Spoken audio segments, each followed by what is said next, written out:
vile Roho atakavyonisaidia katika jina la Yesu. Habari ya roots. Praise the name of the Lord. Sema roots.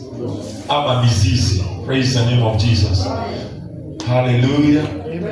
I think this is not the first time I'm talking about mizizi ama roots.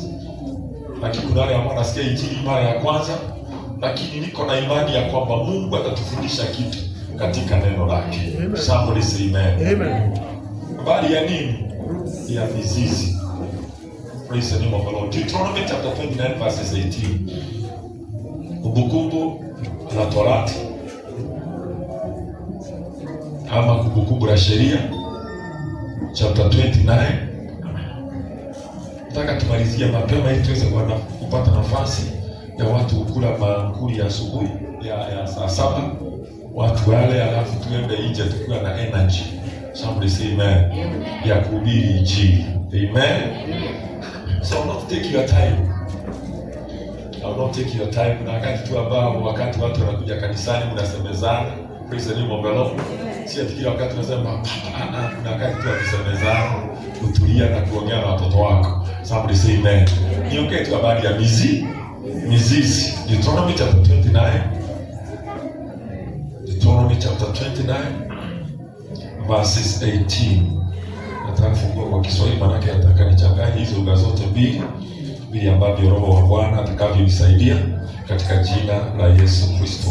29 verses 18. Nasema kwa Kiingereza, beware lest there be among you a man or a woman or a clan or a tribe whose heart is turning away today from the Lord our God, to go and serve the gods of those nations. Beware lest there be among you what? A root bearing poisonous and bitter fruits. Kiswahili inasema acha nisome kwa Kiswahili, acha ni tafsiri yangu. Verses 18.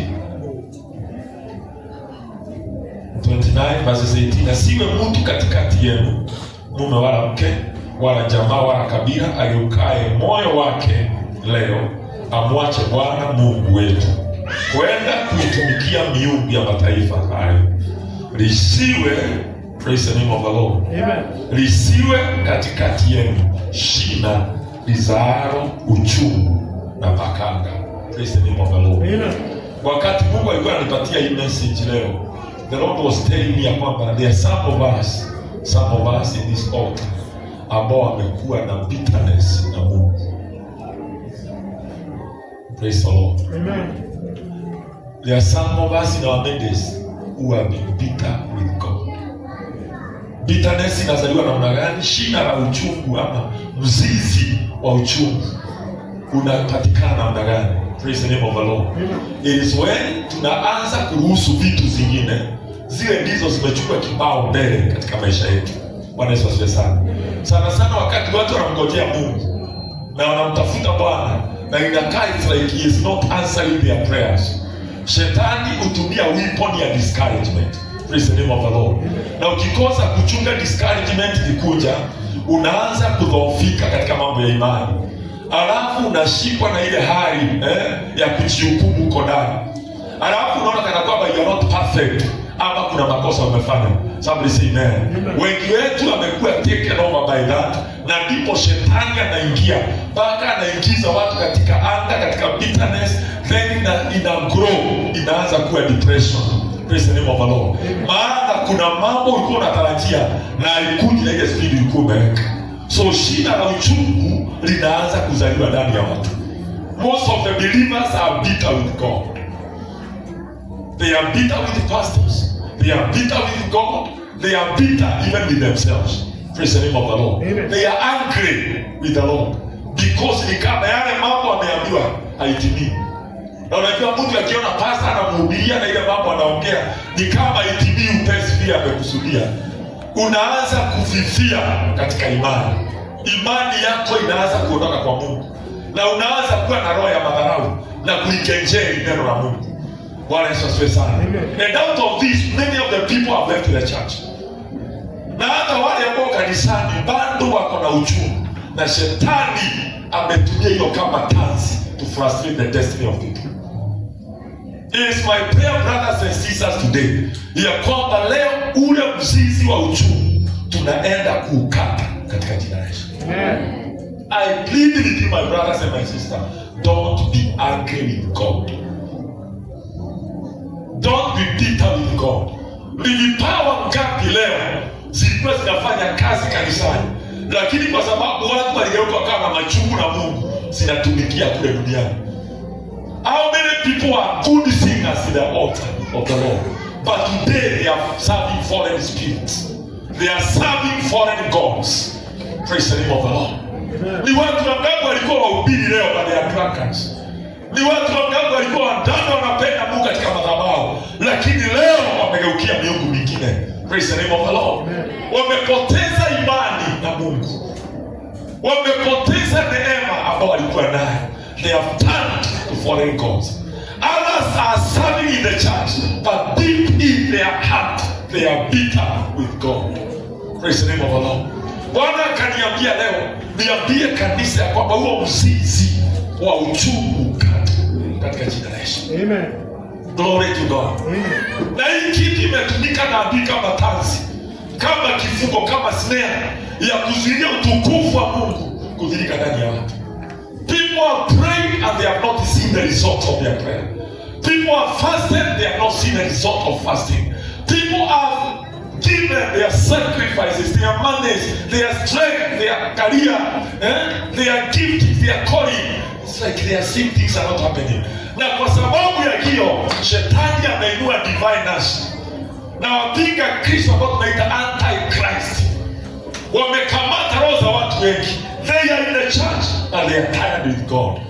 Today, nimekuja kuhubiri habari ya urejesho. Come back in the Lord. Come back to the drawing board. Ambia Mungu, nilikuwa nje, moyo wangu ulikuwa mbali na wewe. I want to come back. Nilongani na shika watu. Unakuta they used to attend the church by 6 ilikuwa inawapata kwa makanisa. Saa 1 ilikuwa inawapata makanisani. Saa 3 ilikuwa inawapata makanisani. Leo hii hata saa 5 unakuta tena umejikokota nje uchovu. Kukosa ibada, unakuta ya kwamba people used to attend the service on Sunday, on Monday, on Tuesday, on Wednesday. Leo mpaka Sunday ni mzigo mkubwa ambao tunasukumilia watu. Praise the name of the Lord. Amen. Myahudi tabia yake ilikuwa kuomba mara 3 mara 4 kwa siku. Not once in a week, mara 3 in a day. Today, look at most of the people wanasema Bwana asifiwe, bali walianguka kitambo. They don't have any attachment with the Lord. No wonder the Holy Spirit is not moving. Hili jambo limekuja likatia moyo wangu huzuni kubwa sana. Because you have a church that is not viable. Haina nguvu zile za kitambo. People are angry. People are loaded on issues. Ili boxi zao za kiroho zimejaa, akili zimejaa. Can you afford it today in the name of Jesus? Amen. Ukibeba mizigo ya uchungu, nilifanywa, nilitendewa, kumekuwa hivi, Mungu nimekuja kanisani, hata sijakuona, yale mambo nimejua sijaona. Give God the time to do his work. Amen. Patia Mungu nafasi yake. Amen. Musa anaambia watu, na hii ni kumbukumbu la sheria, ni sheria iko imeandikwa, lakini anairudia tena kwa masikio ya watu. Anawaambia, ninawaomba, praise the name of the Lord, ya kwamba kusitokee katikati yenu, asiwe mtu katikati yenu, mume wala mke, wala jamaa, wala kabila, ageukaye moyo wake leo, amwache Bwana Mungu wetu. Praise the name of the Lord. Kusionekane mtu ambaye roho yake inageuka inaabudu miungu milele. Somebody say amen. Amwache Bwana Mungu wetu kwenda kuitumikia miungu ya mataifa. How many people have diverted to foreign gods, foreign spirits? Praise the name of the Lord. Amen. Kwa nini mtu anageukia miungu milele? Maana amemtumainia Mungu na amemwekea timata, nataka baraka za miaka 2. Alafu Mungu akaenda mwaka wa 3 na wa 4 na wa 5 na hata tena ukaanza kugeuka. Because of this, shida la uchungu limetokea katika mioyo ya watu. This is a restoration message today. Ya kwamba turudi kwa Mungu. Mungu amekupatia pumzi ya bure. Glory to God. Amen. Mungu amekupatia uzima. Mungu amekubariki na watoto. Mungu amekupatia afya ya mwili. Glory to God. Amen. Mungu amekupatia nywele hiyo uko nayo smart hiyo ambayo hata ujui hesabu yake. Mungu amekupa macho wewe sio kipofu. Praise the name of the Lord. Mungu amekubariki na miguu mizuri. Mungu amekupatia hata hizi masharubu ya macho. Mungu amekubariki na meno yako yote iko kwa mdomo. Praise the name of the Lord. Mungu amekuneemesha, you are walking, you are not a cripple. Praise the name of the Lord. Mungu amekubariki uko na afya ya mwili. Unaongea au uko admitted katika hospitali. Zaidi ya yote uko hai. That is a blessing. Amen. Must thank God for that. Amen. Kama huwezi ukashukuru Mungu kwa hiyo, hata ukiendesha Lexus utakuwa na shida. Kama huwezi ukashukuru Mungu kwa hiyo, hata ukiwa na V8 hautamshukuru Mungu. Ama huwezi ukashukuru Mungu kwa hiyo amekutendea, hata ikupatia nyumba moja na ilopia billions, you cannot thank God because you have a problem with your heart. Somebody say amen. Kusitokee shida ndani yenu, lisahau uchungu anapakanga.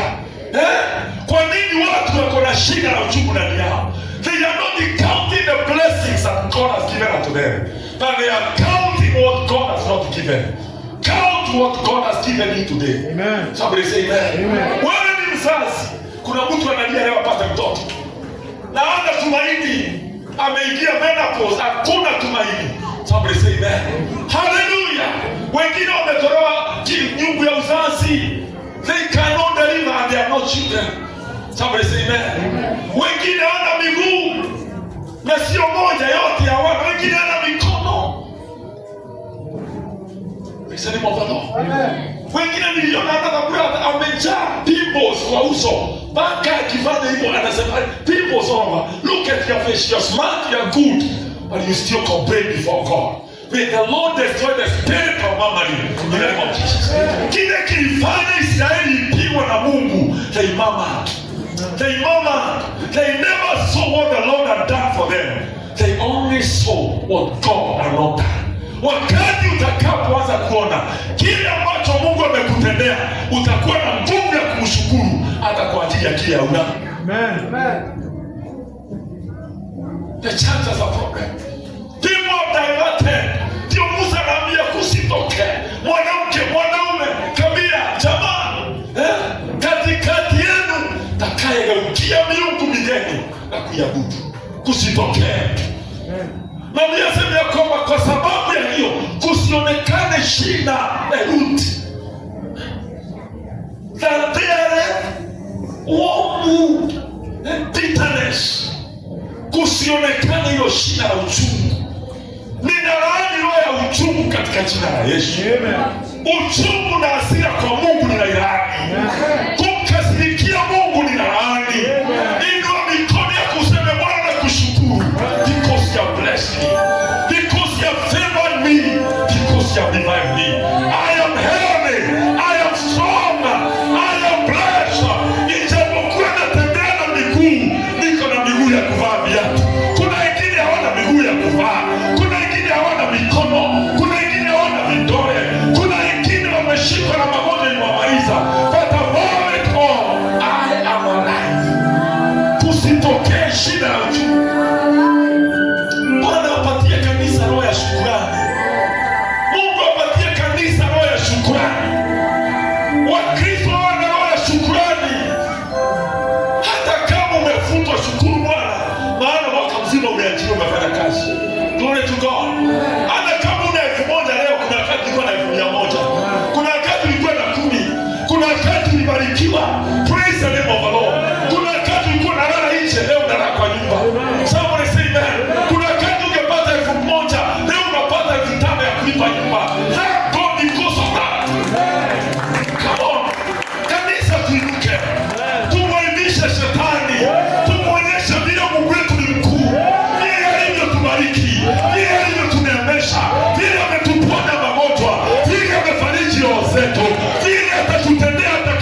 uchungu imetokea kanisani.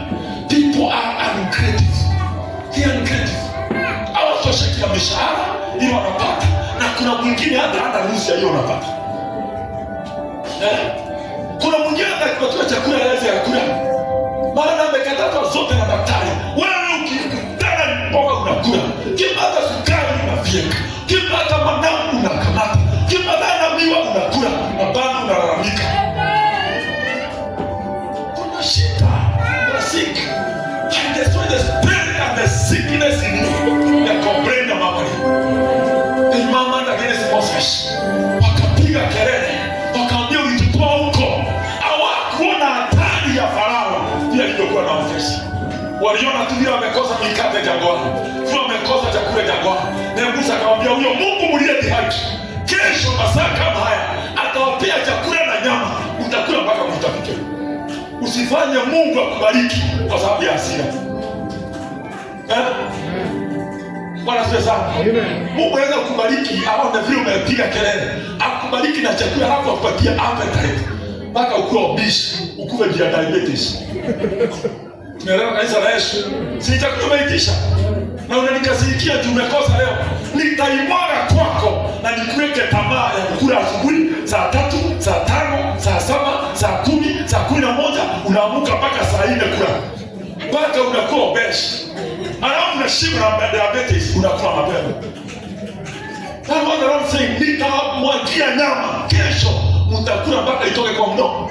Imagine ya people ambao wanafikia ni baraka, kumbe ni laana na ni hasira ya Mungu. Na kuombea katika jina la Yesu, be creative. Amen. Be creative. Amen. Be creative. Amen. Be creative. Amen. Ya kwamba kila Mungu amekupatia ushukuru. Amen. Hata ukilala njaa siku moja mwambie thank you Jesus. Nimelala njaa na sijakufa. Amen. Amen. Kusitoke shida la uchungu. Somebody say amen. Amen. Somebody say amen. Amen.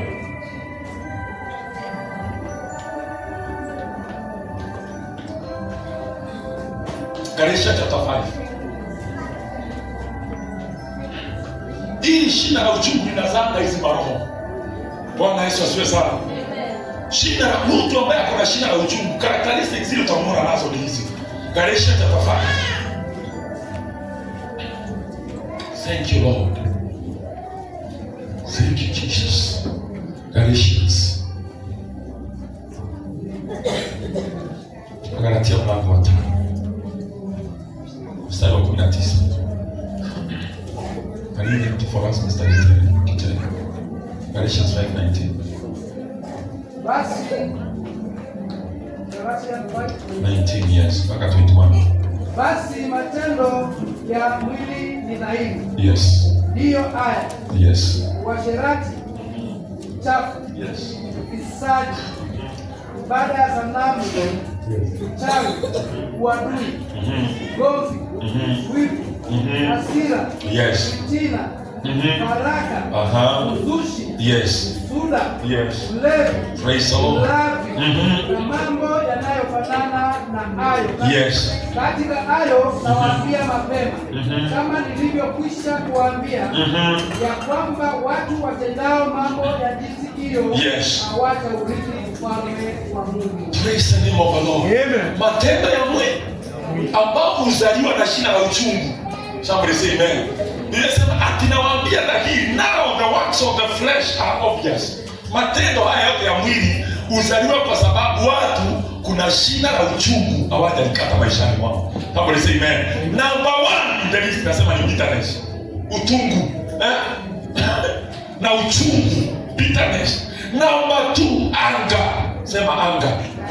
Sema anger. Hasira ni mzizi. By the way, can I tell you something? Kanisa la Bwana, praise the name of the Lord. Amen. Ndio mambo mengi ambayo inafanya ushirika wa mtu na Mungu ukatike, sio yale mambo ya nje, ni yale ya ndani ya mtu.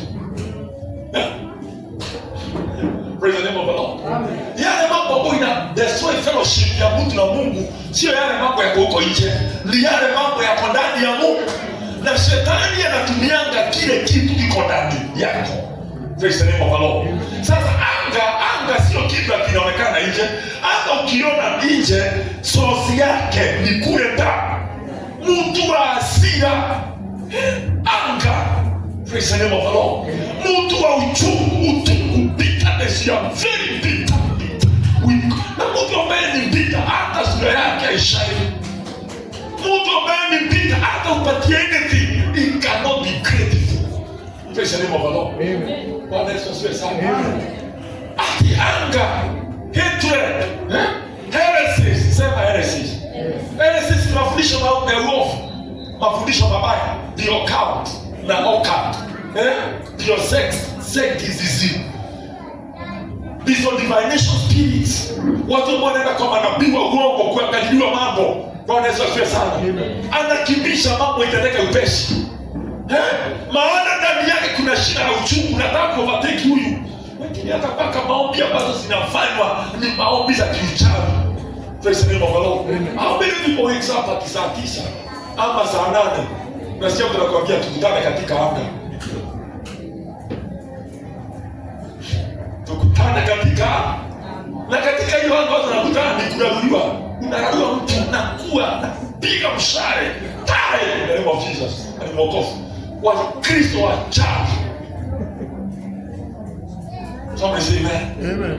Bwana Yesu asifiwe sana. Wengine hata ndio ya wivu inawasukuma. Unawezaje kuendesha gari mbele yao? Usichana wako anaweza kuolewa anji na akaa kwa ndoa nzuri kuliko wa wako. Sasa ile roho ya hasira na uchungu inazaa witchcraft. Somebody say amen. Watu wameconsult mizimu, miungu migeni. Wanaenda kuwaganga na wachawi na washirikina. Na wao wanapiga ramli. Ili wakatengeneze mambo yao. Bwana Yesu asifiwe sana. Praise the name of the Lord. Kuna rafiki yangu ambaye amenipigia simu Friday. Aliamka sana na kunipigia simu akaniambia, mimi nimeamka kukupigia simu hii kutolea ushuhuda. Nikamuuliza ushuhuda gani? Akaniambia leo kampuni zetu zimewaka moto. Kampuni 3 zimeisha. 3 companies. Transform ya stima ilipuka huku pande ya Choka. Usiku mpaka watu wa Citizen walikuwa huko. Usiku mzima. Sasa ile kitu ya ajabu ni ya kwamba kuna jamaa hapo, manake huyo rafiki yangu nimeenda nikafanya ibada hata nimeanoint hiyo kaburi mara mingi sana. Hata kuna jamaa alikuwa hapa, alikuwa anamtafutia kazi huko, lakini kwanza wakaacha kazi ya usiku. Sasa akasimamishwa. Sasa hiyo kampuni kuna jamaa wanaopanga every week, wameteka 3 days. Wanaomba, niwaambia mkeni muombe. So they pray, hata wakati wameniita kuhubiri kwa preach and I pray for them. Na huyo mzee ni supportive. Bwana Yesu asifiwe sana. In fact, ndiye alitoa 100,000 ile tulijenga hapa. The man that came here amefanya 100,000. Sasa huyo mzee jirani yake ameconsult wachawi. Kuna wakati aliibua chuma, akasema ya kwamba mimi niibiwe chuma, hamtaniibia tena. Sasa huyo jamaa rafiki yangu akamuuliza, unamaanisha aje? Akasema mimi miungu hii maombi mnaita ubiri huku siamini. Naenda nikavuta mganga. Akaenda akatafuta mganga, akatibu kwa kukatengenezwa vizuri. Na akasema ndivyo, na akatoa mbuzi kadhaa na ikawa hivi. Sasa moto Friday imeanzia kwake. Imemchoma na amekuta kimeseparate hiyo moto ilichoma kaburi ya kwanza, ilianzia na yake kamaliza yote. Jamaa saizi ya hospitali. Ikarudi kwa hii kile kamaliza yote. Ikarudi kwa ingine, na watu wote wanaenda kwa waganga pamoja. Sasa huyu rafiki yangu alikuta tu akifika hapo akuta zina moto, magari ziko hapo, hakuna kuingia. Alikuwa anajiangalia kaburi yake ishi akiona. Ndio moto ilikuwa inafika hapo inageuka. Inafika hapo inageuka. Inafika hapo inageuka. Ile kakitu tu ilisakiti kuchoma, ikatangi ya maji. Watu walikuwa naongea hapa na wajidi mwenyewe wanasema, lakini jamaa tunasikia kukiombwa huku na anaitanga wachungaji wanakuja wanadedicate huku. Hata kuna siku niona mchungaji hawajui mimi nilikuwa na anointi hapo. Kuna siku niona mchungaji akianointi hiyo kimefika mbuni sichomeke. Achana mambo ya Mungu. Praise the name of the Lord. Kuwa na moyo wa shukrani, wachana na miungu migeni. Amen. Praise the name of the Lord. Why are people going to witches? Maana wamechokeshwa na Mungu. Na unakuta wale wanaenda walikuwa waokole. Walikuwa waokofu. Lakini wamegeukia miungu migeni. Natangaza katika jina la Yesu, ndani yako kusionekane shida na uchungu. I declare in the name of Jesus, you shall not go to heresies. Hautaingia kwa manabii wa uongo. Hautafundishwa injili ya uongo. Ile injili itafanya kazi. Hallelujah. Mungu wa mbinguni atatetea maisha yako. Somebody say amen. Ingine ni hatred. Husunda ama chuki. Outburst of wrath. Hasira. Sema outburst of wrath. Unaona mtu ambaye anakasirika na hasira mpaka unashangaa ni shida na uchungu. Somebody say amen. Ingine ni gani? Rivalries. Fitina. Yaani mtu ambaye akikana watu lazima akose watu aanze kuongana vichwa. Roho ya rivalries. Dissension. Dissension si faraka. Ndio discord. Yaani mtu ambaye akiingia karibu na wewe lazima pande mbaya kwa watu. Shida na uchungu. Praise the name of the Lord. And the other one is factions. Faction ni uzushi. Nishasikia mtu akisema chakwa pia ujamaa ikia akazusha faction. Praise the name of the Lord. Mtu ambaye ako na roho ya kuzusha. Nikazusha. Nikazushia huyo mdosi. Nitashangaa. Nikazushia huyo mzee. Nitashangaa. Roho ya uzushi. Haya yote ni mizizi ambayo inatokea ndani ya watu wakati kuna roho ya uchungu ikiopenda ndani ya watu. Nikufundisha kanisa la Yesu. Ukitaka kuishi miaka mingi, have a clean heart. Have a pure heart. Don't allow bitterness for your life. Kile ambacho Mungu atakupatia, ukimshukuru kitakuja. Praise the name of God. Hello? Bwana sio sana. Ukienda kwa president saa hizi hata ukomplain, barabara umekataa kujenga. Umeharibu economy wewe. Unataka kufukuza. Kile kienda kwa kumwambia nakwambia utukufu rais. Umetujengea mabati na ngine jengwa. Hata hizo zako za affordable house mimi niko nayo niongeze hauna. Praise kama mara 10 hivyo anakuza na sasa ulikuwa na moja tupongeza nyingine. Bwana asifiwe sana. Kama wafahamu wa dunia hii wakikuwa praise wanakuwa appreciate about the King of Kings. Amen. About the Lord of Lords. Hata wakati tunapokuja katika madhabahu, let us concentrate our prayers not on complaining but worshiping God. Asante Bwana. Ninajua wewe unanipenda. Praise the name of the Lord. Bwana, ninajua unanipenda. Najua hata kama unasikia kabisa ni kama endewe. Yaani ile mambo napitia natafuta upendo sioni. Bwana, ninajua wewe unanipenda. Urudie mara ya kwanza, ya pili, ya tatu, atatuma malaika. Enda uone huyo mtu anasema ninampenda na sisikii. Hallelujah. Let us have a heart of thanksgiving. Amen. Praise the name of the Lord. Bwana asifiwe sana. Unaona kuweka tumaji kwa kikombe kama hivi. Umeze hivyo iingie kwa tumbo. Ni baraka kubwa. Amen. Amen. My uncle who died in 2013. Bwana anaitwa Mwanegi kama mimi. Huyo mzee alikuwa mwinjilisti, alikuwa anafanya uinjilisti. Na siku yake ya mwisho akawa mgonjwa. Akawa na throat cancer. Throat cancer unajua inaanzia kwa esophagus, inaenda kwa system yote ya duodenum, kwa matumbo yote. Sasa ika-affect hiyo. Sasa huyo mzee kumeza maji angeweza, the throat hiyo cancer ilimkula kabisa. Alikufa tu kwa kupumua. You could not do anything. Alikuwa anaweka kwa mishipa. Anaweka kwa maji. Kwa mishipa. Tuchakula anaweka kwa mishipa. Alisurvive tu kama mwezi mmoja na akaenda. Maana ile chakula anakula ipatie nguvu, hawezi akameza kwa throat. Ishakuwa na kansa. Kivyo. Lakini leo nikupatia kiugali saizi. Unakiingiza bio. Nasikia nimeambiwa.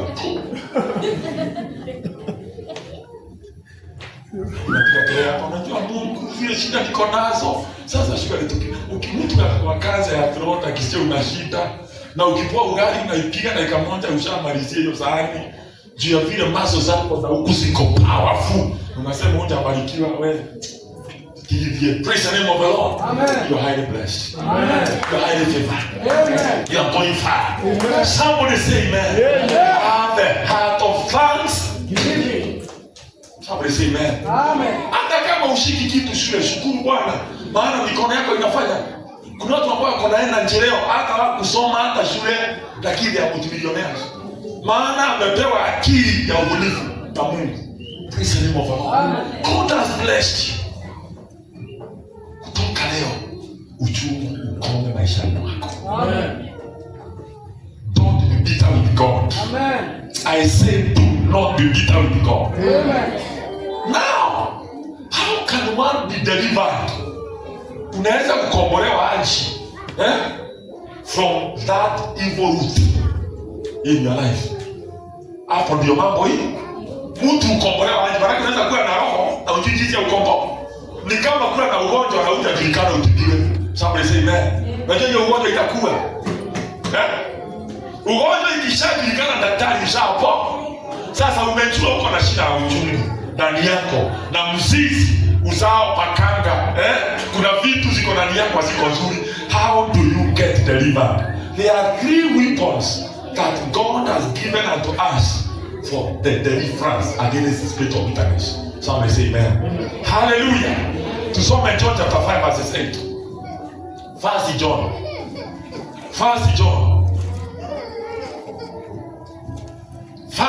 Hizi ndizo vitu unaitisha in your life. Sichae ndani yako, sikusaidia kubomoa hiyo roho. Bwana asifiwe. In the book of First John, Yohana wa kwanza, mlango wa 5. Na ni vizuri kuandika hii mambo maana itakusaidia wakati utakuwa peke yako. Amen. First John chapter 5 verses 8. Tusomewe.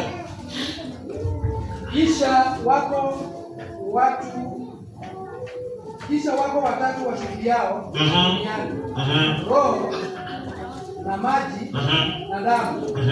Na watatu hawa hupatana kwa habari moja. Praise the name of the Lord. Rudia tena kwa Kiswahili. Kisha wako watatu washuhudiao duniani. 3 yes. Wanaoshuhudia duniani Roho na maji na damu. Na watatu hawa hupatana kwa habari moja. Praise the name of the Lord. The Bible says, and there are 3 that bears witness here on earth: the spirit, the water, and the blood. And the 3 agree as one.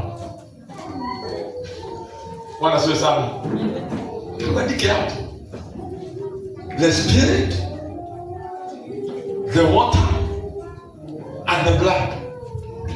Nikufundisha kitu saa hizi. Praise the name of the Lord. Amen. Do you know umesimama hivi ulivyo leo because of those 3 things? Somebody say amen. Amen. Hallelujah. Amen. Bwana. Leo hii unaona hiyo nimesimama. It is the functionalities of those 3 things. The blood. Bwana Yesu sana. Mtu mzima kama mimi niko na blood kama 5 liters. That's what medically scientifically wanasema. Mtu mzima anapaswa kuwa na 5 liters. Kwa hiyo sio kweli. Ni kweli. So I'm not injured. Praise the name of the Lord. Sasa 5 liters ya damu ni kama ile kibuyu ya maji ya 5 liters. Hebu imagine hiyo maji, hiyo damu. Kiwango ya damu ile iko ndani yako ni 5 liters. Somebody say amen. Bwana sasa. Hiyo damu ikitolewa imebeba uhai wako. Na uwezi ukaelezea na maana yake. You cannot explain the value of that blood. Unaweza kusema lita moja ya damu inauza kwa pesa ngapi? Bwana Yesu asifiwe sana. How much is 1 liter of blood? Do you know miaka yote nimeishi sijai kusikia damu ikiuzwa? It is so precious. The only thing you can do is to donate it. Somebody say amen. Sasa Mungu ni combination of the blood that flows in the veins and in the arteries. Then the combination ya water. Praise the name of the Lord. Do you know blood? Percentage kubwa yake ni maji. Kwani amesio kweli? Praise the name of the Lord. Unaona hata your brain. 75% of your brain is water. And the 75% of the whole world ni maji. Kumaanisha maji ndio nyingi. Somebody say amen. Sasa siko huko, nataka kukuonyesha generation kadri ya neno la Mungu. Vile Biblia imeongea vile ambavyo mtu anaweza kuwa regenerated kupitia kwa hizi vitu tatu. Somebody say amen. In the book of Ephesians chapter 5 verses 26. Ephesians chapter 5 verses 26. Inasema namna gani? Ili makusudi alitakase na kulisafisha kwa maji katika neno. Ili makusudi afanye nini? Ili makusudi afanye nini? Alitakase kwa kulisafisha kwa maji katika neno. Praise the name of the Lord. That he might sanctify and cleanse her with the washing of the water by the word. Somebody say amen. Washing of the water. Sisi tumesema maji. Akikadi ya neno la Mungu, maji ina represent the word of God. Bwana Yesu asifiwe sana. Kwa hiyo wakati ambapo nakufundisha neno la Mungu, I am sanctifying you from the spirit of bitterness. Bwana Yesu asifiwe sana. Wakati unasikia neno la Mungu likihubiriwa, hilo neno ni maji, inasafisha ile poison ya bitterness in your mind. Kwa hivyo Mkristo akipungukiwa na neno la Mungu, Bwana Yesu asifiwe sana. Na ndio mapepo inakamatanga watu Sunday wasikuje kwa ibada ili wasisikie, wasioshwe. Bwana Yesu asifiwe sana. Wasitakaswe by the spirit of life. Glory to God. Na kuombea katika jina la Yesu Kristo ya kwamba neno la uzima likore katika moyo wako. Amen. Sema in my heart. Neno la uzima likore ndani. Linisafishe, linioshe, linifanye chombo cha utakaso. Somebody say amen. May the Lord cleanse you. Bwana Yesu asifiwe sana. Bwana Yesu asifiwe sana. Yesu alisema namna gani? The word that I speak to you is not just word, but it is spirit and it is life. Kumaanisha neno la Mungu linapotoka kutoka kwa madhabahu limebeba roho na limebeba uzima. So when I'm speaking, I say you are healed. Sio kama ile neno unaambia huko na watu. Bwana Yesu asifiwe sana. Unajua ukipita huko unaweza kusikia mama kama najua umebarikiwa, unaenda mbali. Hiyo ni tofauti na hapa. Hii iko kutoka kwa madhabahu ya Mungu. Somebody say amen. You see right now as I'm preaching, the angels, the good, they are in charge of the altar. Whatever I speak is happening in your life. Amen. But as I'm speaking right now, the angels are releasing. They are releasing. They are saying, huyo dada afunguliwe. Mawazo yake, uchungu utoke. Praise the name of the Lord. Anga itoke. Uovu utoke. Umaskini utoke. The angels are doing it. Amen. And I declare that the authority of the heaven, may the spirit of bitterness die out of your life. Amen. May that root be uprooted. Amen. Ninaona uzizi katika jina la Yesu. Amen. Ndani yako uchungu usionekane. Amen. Hawa wanaambia Ephesians, ati mkaoshwa kafanya nini? That he might sanctify. Who is that person sanctifying the church? Christ. That he may sanctify and cleanse her. Who is her? Who is her? Praise the name of the Lord. Ha. Wale ambao mlikuwa na shule kitambo, unakumbuka vitu tulikuwa tunaita nao? Now. What are nouns?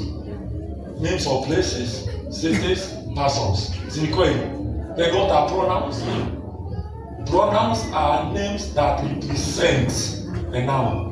Kwa hivyo kama wewe ni mwanaume unaitwa Kitere, naweza kusema sitakuita Kitere, niseme can you call him for me? So he is a pronoun.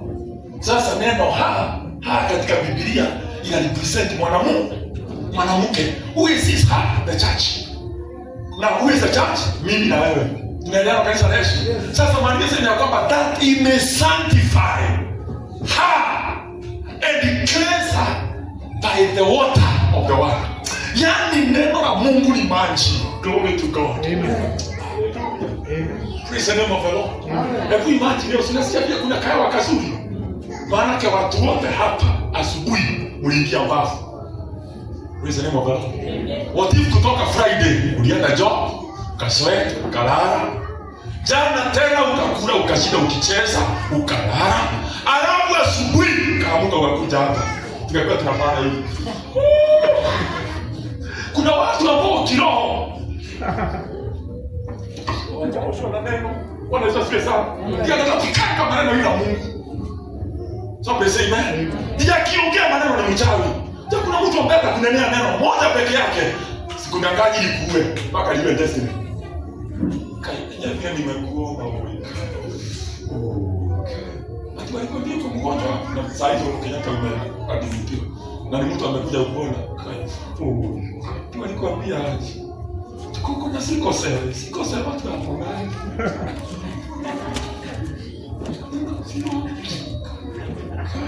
Sister alikuwa na hiyo akaenda. Mamangu ili mwananisi. Toto majirani. Na ndio uko nayo.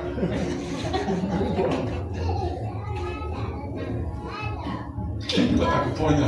Hata kama mtu hata hiyo maneno akiongea si amekuwa tayari. Unasikia akitoka hivi, ukienda ripoti ameshaenda. Ashakuwa. Kwa maneno, hana maneno. The Bible says the one that speak to their spirit and their life. Kutoka leo, shida na uchungu isisikike ndani yako. Kuna watu wameoga mpaka ndoa zao because ya vita. Praise the Lord. Praise the Lord. Umebeba makosa ulitendewa na mke wako miaka 5. Ukitembea hivyo, niko hapa. Nikikumbuka vile alinifanya. Nikikumbuka ninakumbuka. Kuni mwema. Miaka 5. Na ni vile hapo na 500 ya kupeleka ukatengeneza nywele na ulikuwa unaenda Chade. Nakumbuka. Bitterness. Wengine they are bitter with their children. Praise the Lord. Amen. Kuna mama kwetu ambaye she was raped na akazaa mtoto. You know every time alikuwa anaona yule alilonga yule mtoto na maneno. Mwangalianga hivyo nakumbuka kile kilinitendekea. Sasa huyu mtoto hata ajivile kulitendeka hivyo ndio ajazi rape na akazaliwa. Sasa umebeba uchungu yoyote mwekelea mtoto ambaye hana hatia. Praise the Lord. Si useme nimekubariki. Na kile kilitendeka na kiondoka katika anga yako. How many people have killed their children's destiny because of bitterness? Una hasira because of what your husband did to you. Uko na hasira because of what your wife did to you. Unabeba hiyo uchungu, unalibikizia mtoto. Kutoka siku ya leo, stop being bitter. Amen. Hata kama babako alikufanya nini, achana na yeye. Hata kama mamako alikutendea nini, achana na yeye. Hata kama mzee alikutendea nini, sema kutoka leo nimevua mizigo, nimeitupa. Somebody say amen. Amen. Vua mizigo yote.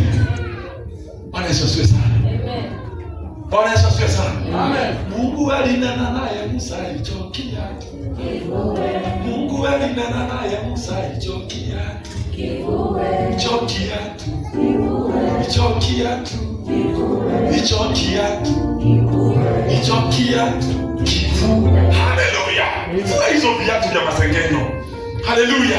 Vua hizo viatu vya uchungu. Vua hizo viatu vya hasira. Vivue vyote utupe uko. Mungu aliambia Musa namna gani? Usikanyage hapa kama umevaa viatu. Vua viatu vya.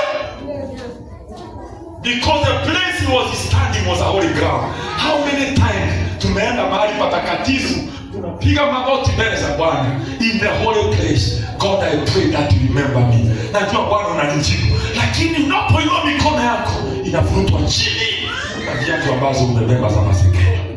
You are full of anger, you are full of bitterness. I pray in the name of Jesus ya kwamba leo maji ya neno la Mungu ianze kufanya kazi. Maji ya neno la Kristo izungumze maishani mwako. Anza kunena neno. Mimi nimebarikiwa. Ndani yangu kutatoka baraka. Ndani yangu kutatokea furaha. Anza kupanda mbegu nyingine ndani yako. Nitampenda hata kama ananichukia. Nitamwombea hata kama anipendi. Nitamheshimisha hata kama ananidharaulisha. Begin to speak those kind of words. Those words in them. That is